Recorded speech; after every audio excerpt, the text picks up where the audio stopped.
Gasté $66,000, todos mis ahorros de 30 años, para pagar la boda de mi propio hijo. Pero cuando llegué a la puerta de la iglesia, usando el vestido rosa que compré especialmente para el día más importante de su vida, mi propio hijo me miró a los ojos y me dijo: «Mamá, no estás en la lista de invitados, no encajas aquí». Lo que hice a continuación sorprendió a 200 invitados y arruinó la boda en cuestión de minutos. Pero también fue el comienzo de la mayor transformación de mi vida. Esta es mi historia. Soy María Antonieta, tengo 65 años, una florista sencilla que descubrió que a veces la mejor parte de la vida comienza exactamente cuando pensamos que todo ha terminado. Antes de seguir contando mi historia, suscríbete al canal para no perderte ninguna de nuestras historias. Tu apoyo es muy importante para nosotros. Y cuéntame en los comentarios de qué ciudad nos estás viendo. Me encanta saber hasta dónde llegan nuestras historias. Me acuerdo perfectamente de aquel día en el probador de la boutique Eleganza. El espejo reflejaba a una mujer que apenas reconocía. Elegante, con un vestido rosa claro que costaba más de lo que ganaba en 2 meses en la floristería. La tela era de una suavidad que contrastaba con mis manos callosas, marcadas por los años manejando tierra, espinas y flores. «Le queda perfecto, señora», dijo la vendedora, ajustando las mangas con cuidado profesional. «Ese color resalta sus ojos». Miré mi reflejo de nuevo. 65 años, canas bien peinadas, arrugas que contaban historias de sonrisas y lágrimas. Nunca había sido una mujer que destacara por su belleza o elegancia. Siempre fui la mujer práctica, la que resuelve los problemas, la que trabaja en silencio. Pero ese día quería ser diferente. Quería ser una madre de la que mi hijo pudiera sentirse orgulloso. Leonel estaba a punto de casarse con Marta, una joven de familia tradicional. Mi único hijo, fruto de un matrimonio que terminó cuando él todavía usaba pañales. Lo crié sola, trabajando de sol a sol en mi pequeña floristería, pétalos y sueños, soñando con el día en que se convirtiera en un hombre de éxito. Y lo logró. Abogado respetado, apartamento elegante, un futuro prometedor. El problema es que, en algún momento de este camino, me convertí en una vergüenza para él. Sus visitas se hicieron más raras, siempre apuradas, siempre con prisa. Cuando mencionaba la boda, percibía una tensión en sus ojos, como si mi presencia fuera un recordatorio indeseado de sus orígenes humildes. La última vez que estuvo en casa, 3 semanas antes de la boda, yo le había preparado su comida favorita, lasaña con salsa de tomate casera. Apenas tocó el plato, estuvo mirando el celular todo el tiempo, respondiendo mensajes de la novia. «¿Está todo bien con los preparativos de la boda?», pregunté, intentando entablar conversación. «Está complicado», murmuró sin levantar la vista. «La boda es cara, mamá, muy cara». Noté la preocupación en su voz, pero cuando intenté ofrecerle ayuda, me interrumpió rápidamente. «No te preocupes, los padres de Marta cubrirán la mayor parte de los costos». Pero yo conocía a mi hijo. Conocía esa forma suya de evitar el tema cuando algo le molestaba. Y sabía que no tenía el dinero necesario para la boda que Marta soñaba. Fue una mañana de jueves cuando decidí tomar una iniciativa. Leonel había salido a trabajar más temprano, y yo estaba organizando unos papeles cuando encontré un sobre olvidado en la mesa de la cocina. No era mi intención fisgonear, pero el logotipo de la empresa de eventos estaba bien visible. Mi curiosidad fue más fuerte. Abrí el sobre y casi me desmayo al ver los valores. $60,000. Era el presupuesto de la boda de los sueños de Leonel y Marta. Cada ítem detalladamente listado. Banquete para 200 invitados, decoración con flores importadas, banda en vivo, fotografía y filmación profesional, pastel de 5 pisos, invitaciones grabadas a mano. $60,000. Sabía que Leonel no tenía ese dinero. Ganaba bien como abogado, pero había comenzado su carrera hacía solo 5 años. También sabía que, por más que los padres de Marta fueran de clase media alta, Ese valor estaba muy por encima de lo que cualquier familia normal podría pagar. Me senté en la silla de la cocina, todavía sosteniendo el papel, y una tristeza profunda me invadió. Mi hijo estaba angustiado, preocupado por el dinero, y yo estaba allí, con mis ahorros durmiendo en el banco, sin siquiera saber cómo ayudarlo, porque yo tenía dinero. 30 años trabajando en la floristería, viviendo con sencillez, comprando solo lo esencial, invirtiendo cada centavo que me sobraba. Había juntado una cantidad considerable, siempre pensando en el futuro, siempre guardando para alguna emergencia o para asegurar que Leonel nunca pasara necesidad. Devolví el papel al sobre, pero la semilla de una idea ya había germinado en mi mente. Durante 3 días cargué esa información conmigo como un secreto pesado. Observaba a Leonel durante nuestras rápidas conversaciones telefónicas. Notaba la tensión en su voz cuando el tema era la boda. Estaba claramente estresado y yo sabía el motivo. Fue un viernes cuando tomé mi decisión. Llamé a la empresa de eventos, momentos especiales, y concerté una reunión. Me gustaría hablar sobre la boda de Leonel Rodríguez, le dije a la secretaria. Claro, ¿la señora es de la familia de la novia? Soy la madre del novio. Al llegar a la oficina de la empresa, me recibió Elena, la organizadora principal. Era una mujer elegante, de unos 40 años, con una sonrisa profesional que no le llegaba a los ojos. Doña María, qué placer conocerla, dijo, conduciéndome a una lujosa sala de reuniones. Leonel es un joven encantador. Él y Marta forman una pareja hermosa.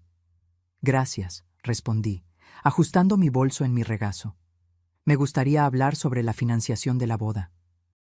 Elena abrió una carpeta y comenzó a explicar los detalles. La interrumpí suavemente. Me gustaría financiar la boda completa. El silencio que siguió fue ensordecedor. Elena me miró con sorpresa apenas disimulada. Perdón, la señora dijo... Quiero pagar toda la boda, repetí, esta vez con más firmeza. Ceremonia, recepción, luna de miel, todo. Pero eso es una inversión considerable. Estamos hablando de más de $60,000. Abrí mi bolso y saqué el extracto bancario que había impreso la mañana anterior. Elena le echó un vistazo y sus ojos se abrieron de par en par. Tengo los medios, dije simplemente, pero necesito hacerlo con absoluta discreción. ¿Cómo así? Nadie puede saber que el dinero vino de mí, especialmente Leonel y Marta. Quiero que crean que fueron los padres de la novia quienes financiaron todo. Elena frunció el ceño. Esto es un poco inusual. Es mi única condición, insistí. Confidencialidad total. Pueden ponerme como una beneficiaria anónima, un inversor silencioso, cualquier cosa, pero mi hijo no puede saber que fui yo. Durante la siguiente hora, acordamos todos los detalles. Yo firmaría todos los contratos como M.A. Rodríguez, Inversiones, un nombre genérico que no despertaría sospechas. Elena sería la encargada de mantener la versión de que la familia de la novia había cubierto los costos. En los días siguientes, seguí cada detalle de los preparativos a través de las llamadas de Elena. Flores frescas importadas de Holanda, banquete con chef de renombre, decoración temática en tonos dorados y marfil, banda de jazz en vivo. Cada comprobante de pago que firmaba era como una declaración de amor silenciosa a mi hijo. También financié la luna de miel en París, suite presidencial en un hotel de 5 estrellas, cena en la Torre Eiffel, paseos privados por los museos. $6,000 adicionales que salieron de mi cuenta sin que nadie lo supiera. A medida que la boda se acercaba, noté un cambio gradual en Leonel.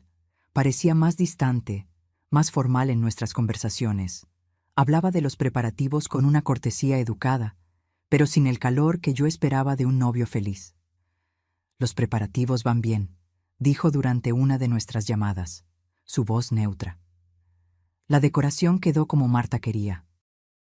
Las flores son importadas, el banquete tiene unos platos sofisticados. ¡Qué maravilla, hijo!, respondí, intentando inyectar entusiasmo en la conversación. Los padres de Marta son muy generosos de verdad. Lo son. La respuesta fue seca, seguida de un silencio incómodo.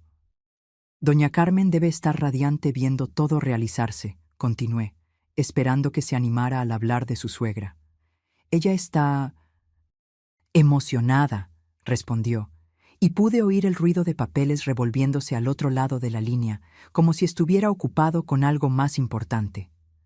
Respiré hondo antes de hacer la pregunta que me estaba carcomiendo por dentro. ¿Y tú, hijo? ¿Ya pensaste qué vas a usar? Yo compré un vestido nuevo para la ocasión, algo elegante, ¿sabes? Quiero estar presentable en tu gran día. Hubo una pausa demasiado larga. Ah, sí, claro, mamá. ¡Cómpralo!, dijo, pero su voz sonaba distraída, casi impaciente. Mira, necesito resolver algunas cosas aquí todavía. Hablamos después, ¿está bien? Claro, hijo, no quiero molestarte, murmuré, sintiendo el entusiasmo desvanecerse de mi pecho. Adiós, mamá. Adiós. Después de colgar el teléfono, me quedé unos minutos sentada en la cocina, escuchando el silencio de la casa. Había algo en su frialdad que me inquietaba. ¿Realmente quería que yo estuviera allí? ¿O mi presencia era solo una obligación familiar que prefería evitar? El día de la boda amaneció con un cielo azul perfecto, sin una sola nube. Me levanté a las 6 de la mañana, tomé un baño relajante, me arreglé el cabello en la peluquería de Doña Rosa, que me conocía desde hacía 20 años. «Estás hermosa, María», dijo, rociando fijador en el peinado. «Tu hijo estará orgulloso». De vuelta en casa, me puse el vestido rosa con todo el cuidado. Me puse el collar de perlas que había sido de mi madre, un lápiz labial suave y un perfume discreto. Frente al espejo, respiré hondo. Parecía una abuela respetable, incluso elegante. Tomé el regalo que había preparado. Un cheque de $5,000 para que los recién casados comenzaran su vida. No era una cantidad extravagante, pero era lo que una madre florista podía dar sin despertar sospechas. El gran hotel era aún más imponente de lo que recordaba de la única vez que había pasado por delante. Mármol pulido, lámparas de araña de cristal, porteros uniformados, coches de lujo llegaban constantemente, desembarcando invitados elegantemente vestidos. Pagué el taxi y caminé hacia la entrada, ajustando mi bolso e intentando controlar el nerviosismo. Era allí donde mi dinero había creado un escenario de sueños. Cada flor, cada vela, cada detalle había sido pagado por mí. Pero cuando llegué a la entrada del salón, un empleado me detuvo educadamente. «Disculpe, señora, pero necesito verificar su nombre en la lista de invitados». «Claro», respondí, confiada. «María Antonieta Rodríguez». Él revisó la lista, pasó el dedo por toda la hoja, frunció el ceño y verificó de nuevo. «Lo siento, pero no encuentro su nombre aquí». «Debe haber un error», dije, sintiendo las primeras mariposas en el estómago. «Soy la madre del novio». «Voy a llamar al organizador», dijo, y se alejó rápidamente. Me quedé allí parada, observando a los invitados pasar a mi lado con sonrisas y saludos. Algunas personas me miraban con curiosidad, otras con un poco de desdén. Claramente no encajaba en ese ambiente. Fue entonces cuando vi a Leonel acercándose a grandes zancadas, con el rostro tenso y preocupado. Mi corazón se aceleró. Finalmente, él resolvería el malentendido. «Mamá, ¿qué haces aquí?». La pregunta me golpeó como una bofetada. Lo miré, esperando quizás un abrazo, una sonrisa, alguna señal de alegría por verme. «Vine a tu boda», respondí, intentando mantener la voz firme, pero ya sintiendo un frío en el estómago. Él miró a su alrededor nerviosamente, luego me apartó de la entrada, a un rincón más reservado del vestíbulo. «Mamá, no estás en la lista de invitados», dijo, evitando mis ojos. «Este es un evento muy formal, muy específico». «¿Específico?», repetí, sin entender. «Es una boda de élite, mamá. La gente aquí es diferente. No te sentirás cómoda». Cada palabra era como una puñalada en mi corazón. Mi hijo, el niño que había criado sola, que había alimentado, vestido, educado, me estaba diciendo que no era lo suficientemente buena para su boda. No me sentiré cómoda, repetí mecánicamente. Exacto. Mira a tu alrededor. Mira cómo se viste la gente, cómo hablan. Eres una persona sencilla, mamá. No hay nada de malo en eso, pero no sirvo para estar aquí. Terminé la frase por él. Fue entonces cuando Marta apareció, deslumbrante en su vestido de novia bordado con perlas. Se acercó con una sonrisa que no le llegaba a los ojos. Doña María, qué sorpresa, dijo, y el tono dejaba claro que no era una sorpresa agradable. Lo siento, pero la lista de invitados ya se cerró hace semanas. Desafortunadamente, no tenemos lugar para más personas. Soy la madre del novio, dije, todavía intentando procesar lo que estaba pasando. Entiendo, pero comprende, ¿verdad? Es un evento íntimo, solo para personas cercanas. Personas cercanas. Yo, que había parido a ese hombre, que había sacrificado todo por él, no era una persona cercana. Sentí mi rostro arder de vergüenza. Alrededor, algunos invitados se habían detenido para observar la situación. Susurros, miradas curiosas, sonrisas maliciosas. Me había convertido en un espectáculo, una intrusa en una fiesta que yo misma había pagado. Entiendo, murmuré, guardando el regalo de nuevo en el bolso. Perdón por el inconveniente. Comencé a alejarme cuando sentí una pequeña mano tocar mi brazo. Era Roberta, mi nieta de 16 años, con los ojos llenos de lágrimas. Abuela, no te vayas. Por favor, susurró, mirando furiosamente a su padre. Roberta, vuelve a tu sitio, dijo Leonel secamente. Papá, ella es mi abuela. Roberta. Besé la frente de mi nieta, susurré, todo está bien, cariño, y caminé hacia la salida. Cada paso sobre el mármol helado resonaba como el funeral de mi propia dignidad. Cuando llegué a la puerta, oí a Marta comentar a alguien. Pobrecita, no sabía que no podía venir. La gente sencilla a veces no entiende de etiqueta. Llegué a casa en un estado de shock total. Todavía con el vestido rosa, me senté en el sofá de mi pequeña sala y dejé que las lágrimas cayeran por fin. No eran lágrimas de tristeza común, eran lágrimas de humillación profunda, de una madre que descubrió que su amor era unilateral, que sus sacrificios eran invisibles.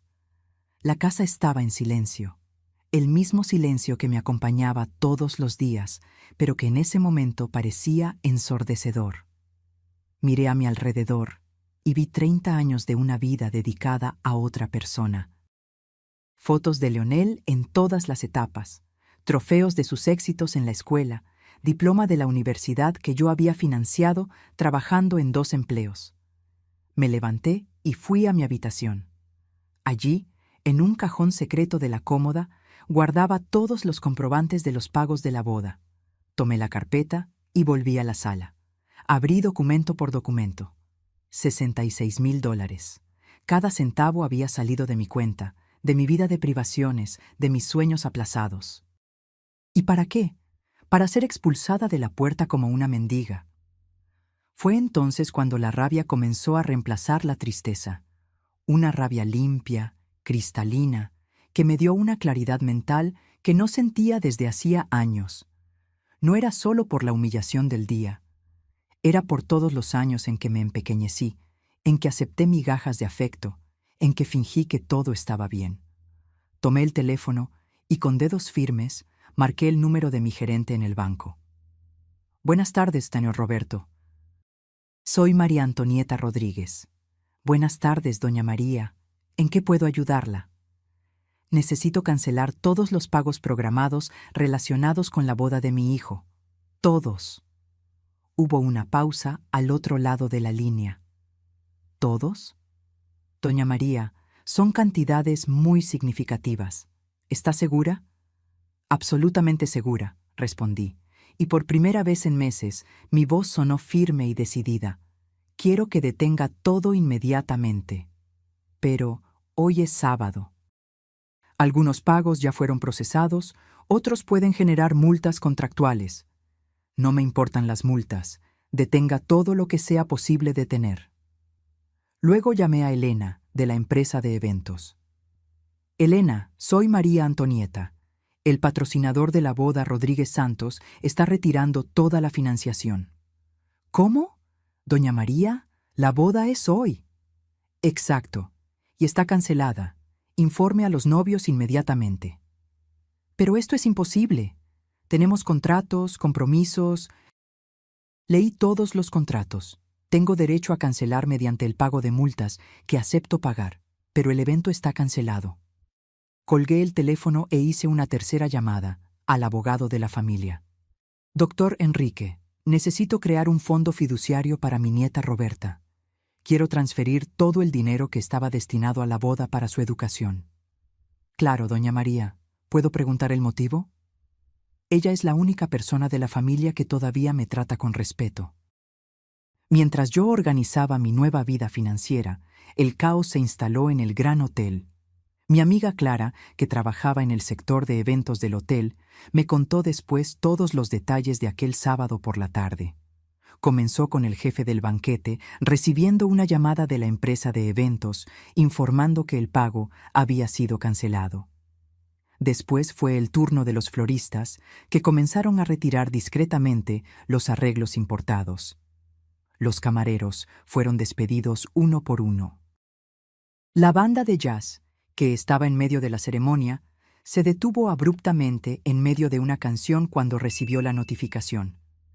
El fotógrafo guardó sus equipos y se fue sin explicaciones.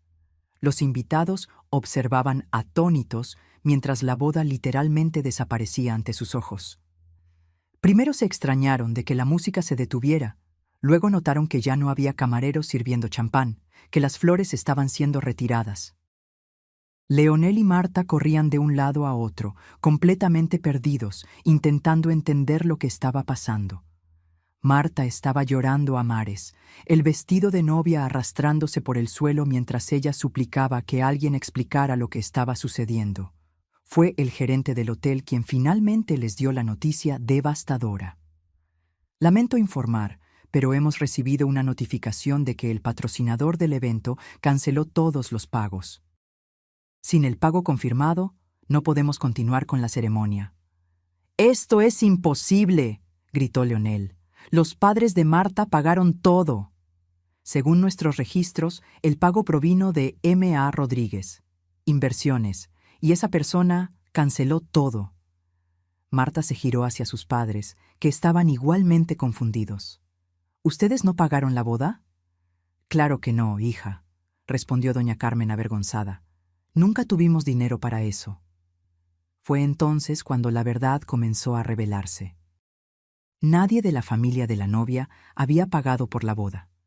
Alguien había financiado todo secretamente, y ahora había retirado el apoyo. Roberta, que había observado todo en silencio, finalmente explotó. «Ustedes expulsaron a la propia persona que pagó por todo esto». «¿De qué estás hablando?», preguntó Leonel. «La abuela. Fue ella quien pagó todo, y ustedes la humillaron en la puerta». El silencio que siguió fue mortal. 200 invitados elegantes observando a la familia más importante de la ceremonia desmoronarse en tiempo real. Clara me contó que Marta se desmayó, que sus padres se fueron avergonzados, llevándose a su hija inconsciente, que los invitados se dispersaron en susurros y miradas de juicio. ¿Y Leonel?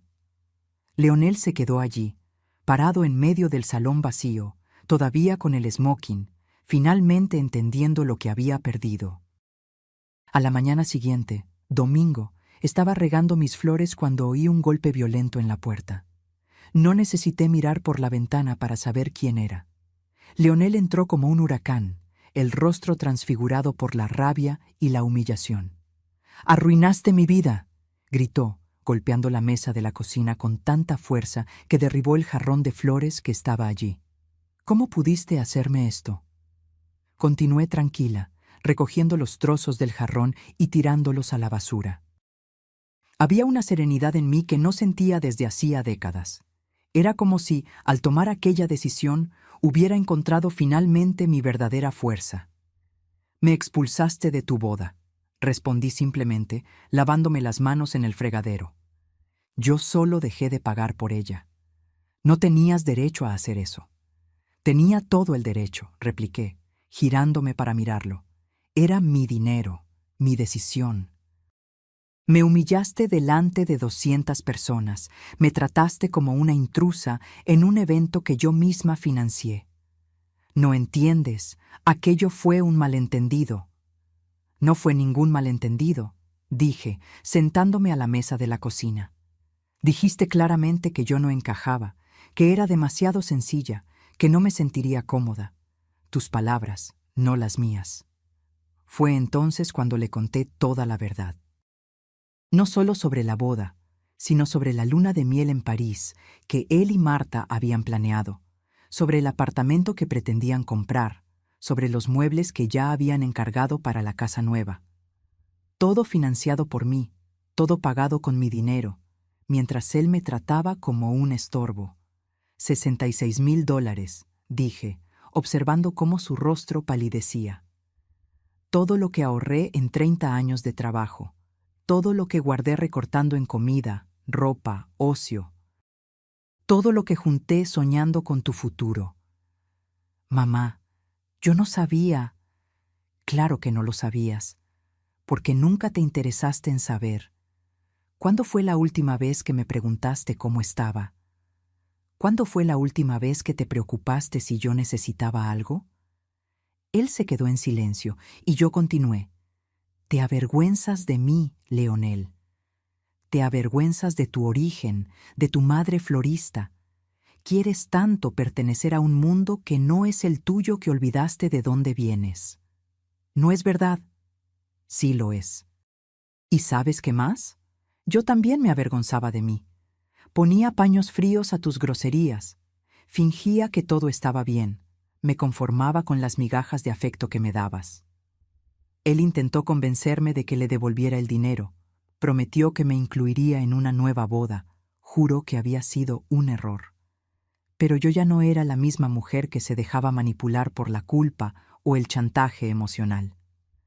El dinero ya fue transferido para la educación de Roberta, le informé con calma. Ella al menos me trata con cariño y respeto. No puedes hacer eso. Ya lo hice. Es irreversible. Fue entonces cuando perdió completamente la compostura. Gritó, me llamó nombres horribles, incluso rompió más cosas en mi cocina. Pero yo permanecí firme, protegida por la armadura de mi nueva dignidad. «Te vas a arrepentir de esto», amenazó, apuntándome con el dedo. «No me arrepentiré», respondí con tranquilidad. «Por primera vez en la vida no me arrepentiré de nada». «Eres una mujer amargada y vengativa». «No soy vengativa», dije, levantándome de la silla. «Soy una mujer que finalmente aprendió a valorarse». ¿Y sabes qué más? El tiempo de ser usada ha terminado. Él se fue dando un portazo y supe que probablemente nunca más lo vería. Extrañamente, sentí una paz profunda, como si un peso gigantesco hubiera desaparecido de mis hombros. 2 semanas después, puse un cartel de «Se vende» delante de la casa donde había criado a Leonel. Cada habitación de aquel lugar guardaba recuerdos de sacrificios y renuncias, de una mujer que se apagó para que otros brillaran. Ya no quería vivir en aquel museo de mi antigua vida. La casa se vendió rápidamente. Era pequeña, pero bien ubicada y bien cuidada. Con el dinero de la venta, más lo que quedaba de mis ahorros, tuve la libertad de empezar de nuevo por completo. Elegí San Miguel de Allende, en Guanajuato, una ciudad pequeña y encantadora donde nadie me conocía. Allí yo podría ser solo María Antonieta, no la madre abandonada, no la florista sencilla, sino la mujer que siempre existió debajo de esas capas de abnegación. Alquilé una casa con jardín, compré muebles nuevos, decoré todo con colores vibrantes que siempre quise usar pero nunca tuve el valor. Amarillo en la cocina, azul en el dormitorio, rojo en la sala. colores que gritaban vida y alegría. Fue en San Miguel de Allende donde descubrí quién era realmente. Me inscribí en un curso de costura y descubrí que tenía un talento natural para crear ropa única. Mis compañeras de curso se convirtieron en verdaderas amigas, mujeres que me valoraban por la persona que era, no por lo que podía ofrecer. También empecé a estudiar italiano, un sueño antiguo que siempre posponía. 3 veces por semana me sentaba a la mesa de la cocina amarilla y practicaba. Buongiorno, ¿come stai? Las palabras fluían naturalmente, como si estuviera redescubriendo una parte de mí que estaba dormida. Pero el paso más grande fue decidir hacer aquel crucero por el Caribe. Sola, a los 65 años, iba a hacer mi primer viaje internacional. Cuando se lo conté a mis amigas del curso de costura, aplaudieron como si hubiera anunciado que iba a escalar el Everest. «Eres valiente, María», dijo Teresina, una viuda alegre que se convirtió en mi mejor amiga. Yo nunca tendría el valor de viajar sola. «Me pasé la vida entera cuidando a los demás», respondí. «Ahora es mi turno». Roberta me visitó durante las vacaciones de verano, 6 meses después del episodio de la boda. Había crecido, estaba más madura, y me miraba con una admiración que nunca había visto antes. «Abuela, estás completamente diferente», dijo, mientras caminábamos por el jardín que yo había creado en la casa nueva. «Estás radiante». «Estoy siendo yo misma por primera vez», respondí, cosechando tomates cherry que había plantado. Ella me contó sobre sus estudios. Había elegido arquitectura. Quería crear espacios que hicieran que las personas se sintieran acogidas. El fondo fiduciario que yo había creado para ella garantizaría que pudiera graduarse sin preocupaciones financieras, sin depender de nadie. Era mi manera de romper el ciclo de dependencia que había dominado nuestra familia. «Abuela», dijo, sentándose en la mecedora que había comprado para el jardín, «papá ha preguntado por ti». Sentí un nudo en el pecho, pero ya no era el nudo doloroso de antes. Era algo más suave, una melancolía mezclada con aceptación. «¿Y qué respondes?» «Que estás bien. Que estás viviendo tu vida». Hizo una pausa. Él se separó de Marta. La información no me causó sorpresa ni satisfacción. Era solo un hecho, como saber que había llovido en otra ciudad. «Lo siento por él», dije sinceramente, «pero eso no cambia nada». «Está arrepentido, abuela, muy arrepentido». Dejé de regar las flores y miré a mi nieta. 17 años, ojos claros llenos de esperanza, todavía creyendo que todas las heridas pueden curarse con una disculpa.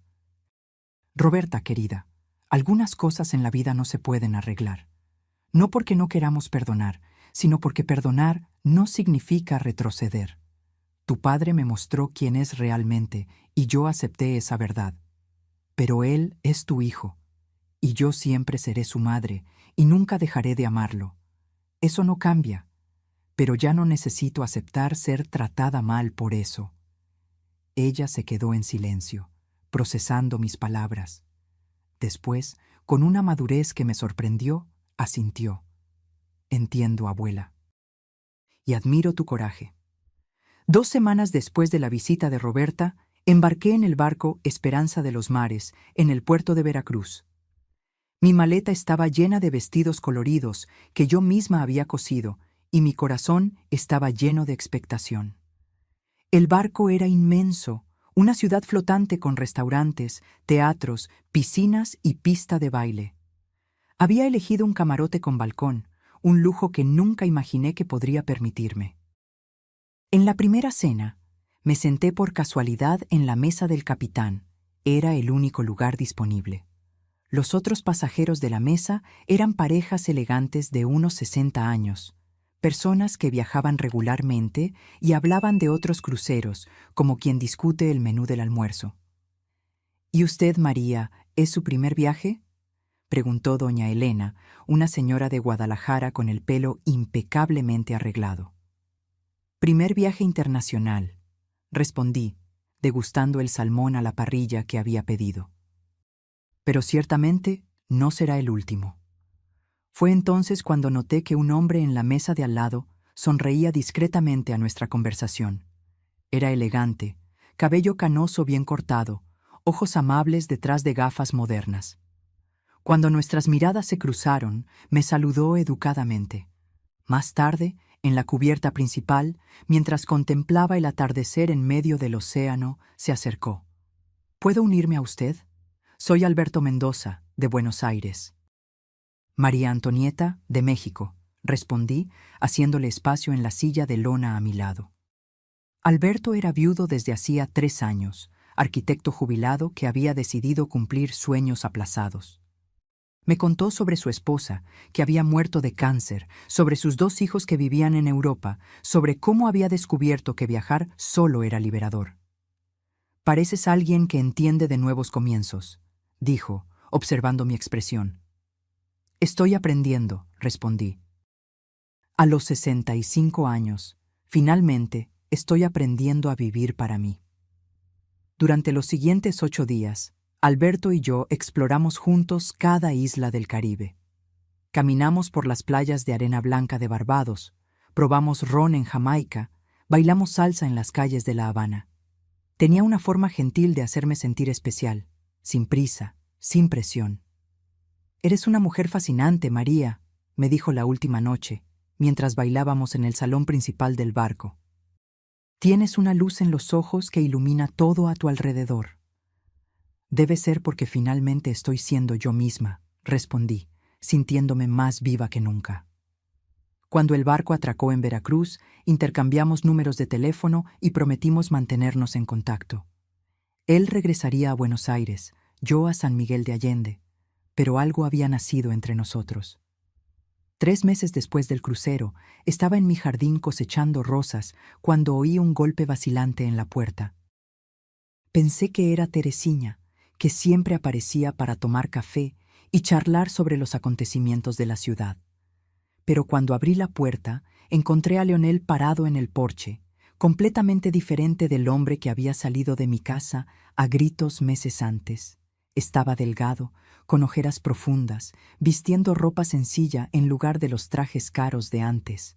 «Mamá», dijo, y su voz salió como un susurro. Por un momento, mi corazón de madre quiso abrazarlo, consolarlo, hacer que todo volviera a ser como antes. Pero respiré hondo y me mantuve firme en la puerta. «Leonel, ¿puedo entrar?» Dudé, pero luego le abrí paso. Lo llevé a la sala, donde él miró a su alrededor admirado. «Está todo tan colorido», comentó, observando las paredes azules y los muebles amarillos. «Los colores le hacen bien al alma», respondí, ofreciéndole un café. Él lo rechazó educadamente y se quedó en silencio durante largos minutos. Cuando finalmente comenzó a hablar, las palabras le salieron a trompicones. «Mamá, yo lo perdí todo. El empleo, el apartamento, Marta. No puedo dormir, no puedo comer. Cada vez que cierro los ojos, recuerdo tu cara ese día, la decepción en tus ojos. Siento saber eso», dije, y mi voz salió más fría de lo que pretendía. «Me merezco todo esto», continuó. «Me lo merezco porque fui un hijo terrible. Porque me avergoncé de ti, porque te traté como si fueras menos importante que otras personas». Comenzó a llorar, y ver a mi hijo, ese hombre de 30 años, desmoronarse en lágrimas me afectó más de lo que esperaba. «No vine aquí a pedir tu perdón», dijo, secándose los ojos. «Sé que no lo merezco. Vine a pedir que me dejes intentar ser tu hijo de nuevo, que me des una oportunidad de aprender a amarte de la manera que mereces. Leonel, no necesitas responderme ahora. Sé que te lastimé de una manera que quizás nunca pueda sanarse, pero quiero intentarlo. Quiero reconstruir nuestra relación desde cero, si me lo permites». Lo miré, a ese hombre roto que un día fue mi bebé, mi niño, mi orgullo. Sentí una mezcla de dolor, compasión y algo que quizás era el comienzo de una nueva forma de amor. Un amor sin dependencia, sin expectativas, sin condiciones. «Puedes intentarlo», dije finalmente. «Pero no será como antes, Leonel». Yo ya no soy la misma mujer que se apagaba para que otros brillaran. Si quieres formar parte de mi vida, tendrás que aceptar en quién me he convertido. Quiero conocer en quién te has convertido, dijo, y había sinceridad en sus ojos. Quiero conocer a esa mujer fuerte que tuvo el valor de darme la lección que necesitaba. En los meses siguientes, Leonel y yo construimos una relación completamente nueva. Él comenzó a visitarme regularmente, pero no como el hijo que esperaba ser cuidado, sino como un adulto que genuinamente quería conocer a su madre. Me ayudaba en el jardín, aprendió a cocinar las recetas que yo le había hecho durante toda su infancia, y por primera vez en décadas, conversábamos de verdad, sobre libros, sobre sueños, sobre la vida que ambos habíamos vivido. «Mamá, ¿puedo hacerte una pregunta?», dijo una tarde, mientras plantábamos girasoles. «Claro». «¿Te arrepientes de haberme criado sola? ¿De haber renunciado a tantas cosas por mi culpa?». La pregunta me tomó por sorpresa. Dejé de remover la tierra y lo miré.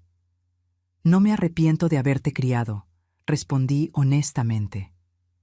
«Pero me arrepiento de haberme perdido en el proceso, de haber olvidado que yo también importaba». «Nunca me detuve a pensar en eso», admitió. «Creía que las madres existían para sacrificarlo todo por sus hijos, que era natural, automático». «Muchas madres hacen eso», dije, volviendo a plantar. «Yo lo hice, pero no es saludable para nadie, ni para la madre ni para el hijo». «¿Cómo así?». «Cuando una madre se anula completamente, el hijo crece creyendo que todo el mundo debe anularse por él, que él es el centro del universo, que el amor verdadero es abnegación total». Él se quedó en silencio, procesando mis palabras. «Eso fue lo que me pasó», dijo finalmente. «Así es, pero ahora estás aprendiendo diferente, y eso me da esperanza». Alberto y yo mantuvimos contacto regular después del crucero. Hablábamos por teléfono 2 veces por semana, intercambiábamos correos electrónicos diarios, y él había visitado San Miguel de Allende 2 veces en los últimos meses. Era diferente a todos los hombres que había conocido. No quería que lo cuidara o que me anulara por él. Quería una compañera, una igual, alguien con quien pudiera compartir experiencias y sueños. «María, tengo una propuesta para ti», dijo durante una de nuestras conversaciones telefónicas. «Dime, ¿qué tal si dividimos nuestro tiempo entre San Miguel de Allende y Buenos Aires, 3 meses en cada lugar? Así podemos conocer mejor ambas ciudades, ambas culturas». La propuesta me emocionó y me asustó al mismo tiempo.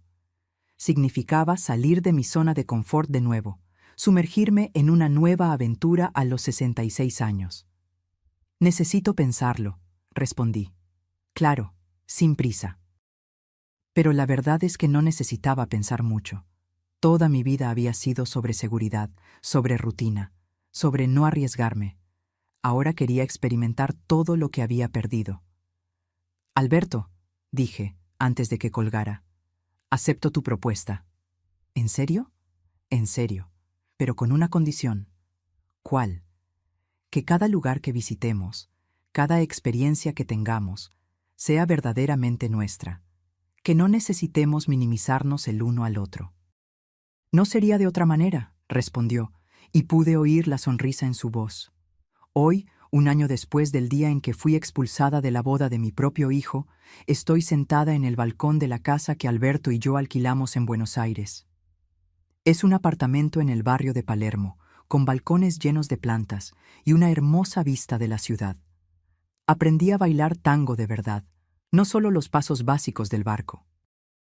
Todos los jueves, Alberto y yo vamos a la milonga del barrio, donde bailamos hasta altas horas con otras parejas que, como nosotros, descubrieron que la vida no termina a los 60.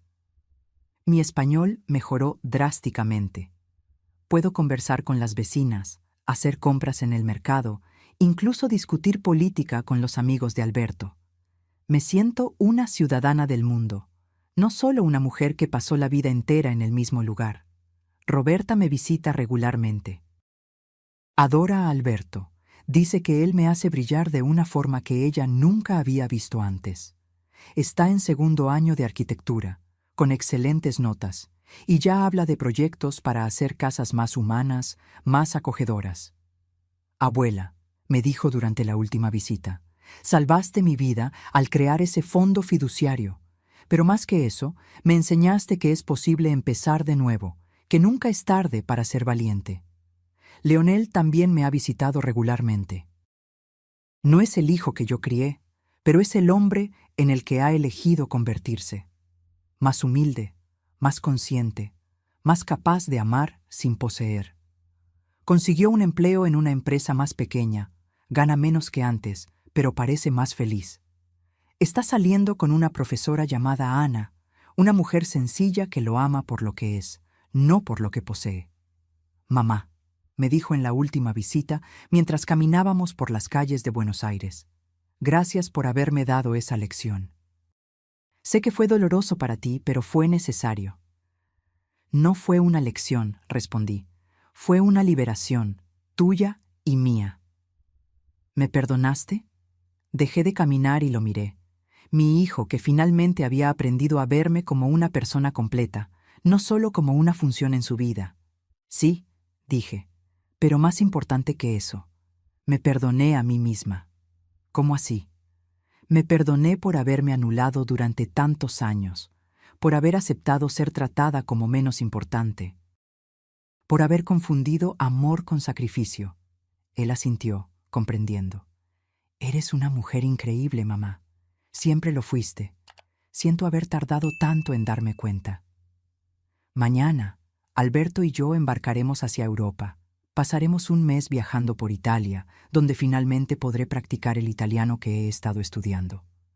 Después iremos a Francia, a Alemania, a todos los lugares que soñé conocer pero nunca tuve el valor de visitar.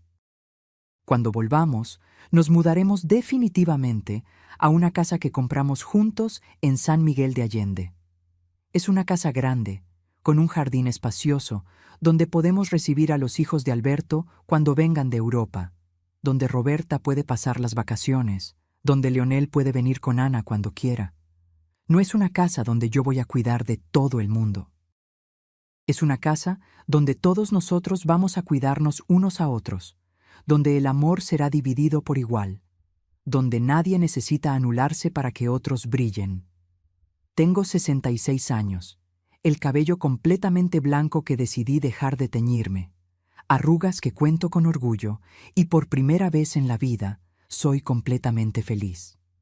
No la felicidad que proviene de hacer felices a los demás, sino la felicidad que proviene de ser genuinamente yo misma. Ayer, arreglando algunas cosas viejas, encontré el recibo del vestido rosa que compré para la boda de Leonel. Aquel vestido que usé el día de mi humillación, que se convirtió en el símbolo de mi liberación. Guardé el recibo con cariño, no como recuerdo de dolor, sino como recuerdo de coraje, del día en que una mujer de 65 años decidió que valía la pena ser amada, respetada y valorada, del día en que María Antonieta finalmente se liberó. 2 años después, María Antonieta y Alberto se casaron en una ceremonia sencilla en San Miguel de Allende, con solo los familiares más cercanos presentes. Roberta fue la madrina, Leonel y Ana fueron los padrinos. Fue una boda pequeña, pero llena de amor verdadero. Hoy, a los 68 años, María Antonieta divide su tiempo entre México y Argentina, viaja por el mundo, escribe un blog sobre liberación femenina después de los 60, y es una de las mujeres más felices que puedes conocer. Porque a veces, la mejor parte de la vida comienza exactamente cuando pensamos que todo ha terminado. ¿Y tú? ¿Has pasado por una situación parecida con alguien de tu familia? Deja aquí en los comentarios cómo fue. Si te gustó esta historia, deja tu me gusta y suscríbete al canal para más contenido como este. Nos vemos en el próximo video.